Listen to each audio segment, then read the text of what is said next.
नाम निहाद मुसलमानों ने मदीना के बाहर पहाड़ी पर दज्जाल का महल तमीर करवा दिया है, जहां से खड़ा होकर दज्जाल अपने साथियों से कहेगा कि वो देखो अहमद का सफेद रोजा। और हुजूर करीम सल्लल्लाहु अलैहि वसल्लम ने 1400 साल पहले इस जगह के बारे में क्या इरशाद फरमाया था और इस जगह के बारे में वो मालूमात जो मुसलमानों के लिए जानना बेहद जरूरी है। मैं हूँ फैसल रशीद, आप देख रहे हैं पाक FR TV।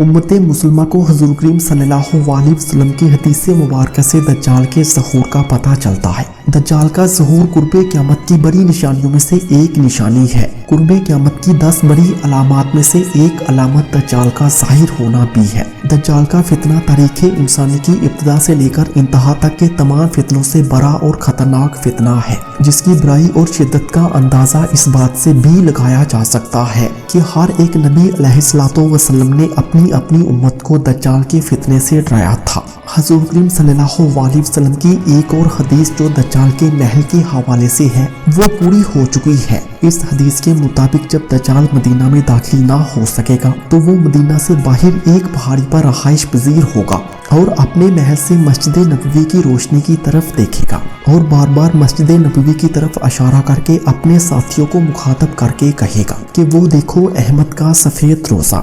आप सल्लल्लाहु अलैहि वसल्लम ने 1400 साल कबल जिस जगह का जिक्र फरमाया था कि वो मदीना से बाहर एक पहाड़ी पर क़याम करेगा, इसको आज जबले हबशी के नाम से पुकारा जाता है और इस पहाड़ी पर एक अजीमुशान महल भी तैयार कर लिया गया है जिसे किंगडम पैलेस का नाम दिया गया है। जब इस महल की तामीर का आगाज किया गया तो मजहबी हलकों की जानिब से बेशुमार इतराज़ात किए गए और इस महल की तामीर को रोकने के लिए बहुत इक़दामात किए गए, लेकिन ये सब इक़दामात हवा में उड़ा दिए गए और अब इस महल की तामीर बिल्कुल मुकम्मल हो चुकी है। ये महल तामीर के बाद से अब तक वीरान पड़ा है। ये महल जिस जगह बनाया गया वो शहर से दूर बिल्कुल वीरान जगह है। इसको जाने वाले रास्ते इंतहाई कठिन और तकलीफदा है। एक आम इंसान का वहां जाना एक नामुमकिन सा अमल लगता है। इन तमाम बातों को देखते हुए लोगों के ज़हनों को तकवीयत मिल रही है कि ये वही जगह है जिसका जिक्र हुजूर करीम सल्लल्लाहु अलैहि वसल्लम ने 1400 साल पहले फरमाया था। हदीस मुबारक में दज्जाल का हुलिया बताया गया है।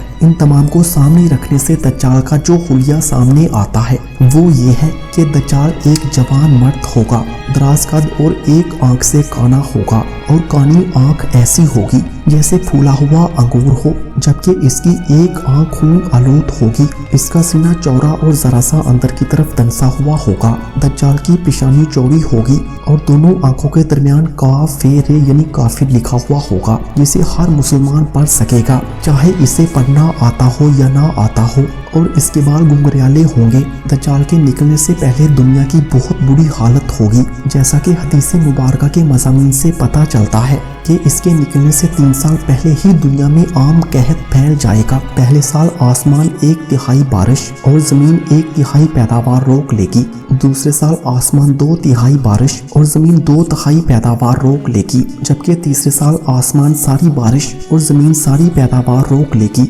हत्ता कि आसमान शीशे का और जमीन तांबे की हो जाएगी। इस खुशहाली के सबब तमाम छुपाए हलाक हो जाएंगे। फितने और कत्लो गारतगिरी आम हो जाएगी। आदमी एक दूसरे को कत्ल और जिलावतन कर रहे होंगे। तब दज्जाल मशरकी समत एक अस्बाहान या खुरासान नामी शहर से निकलेगा। गज़ाई कहत के अलावा इल्मी और रूहानी कहत भी बर्पा होगा। दीन के सिलसिले में लोगों में ज़फ़ पैदा हो चुका होगा। उलमा और दीनदार लोगों की किल्लत हो जाएगी और इस तरह से आहिस्ता आहिस्ता क़यामत बर्पा हो जाएगी। वीडियो पसंद आने की सूरत में इसे ज़्यादा से ज़्यादा लाइक करके हमारी हौसला अफजाई करें और मज़ीद अच्छी वीडियोस देखने के लिए पाक FR TV को सब्सक्राइब करें। Thanks for watching this video.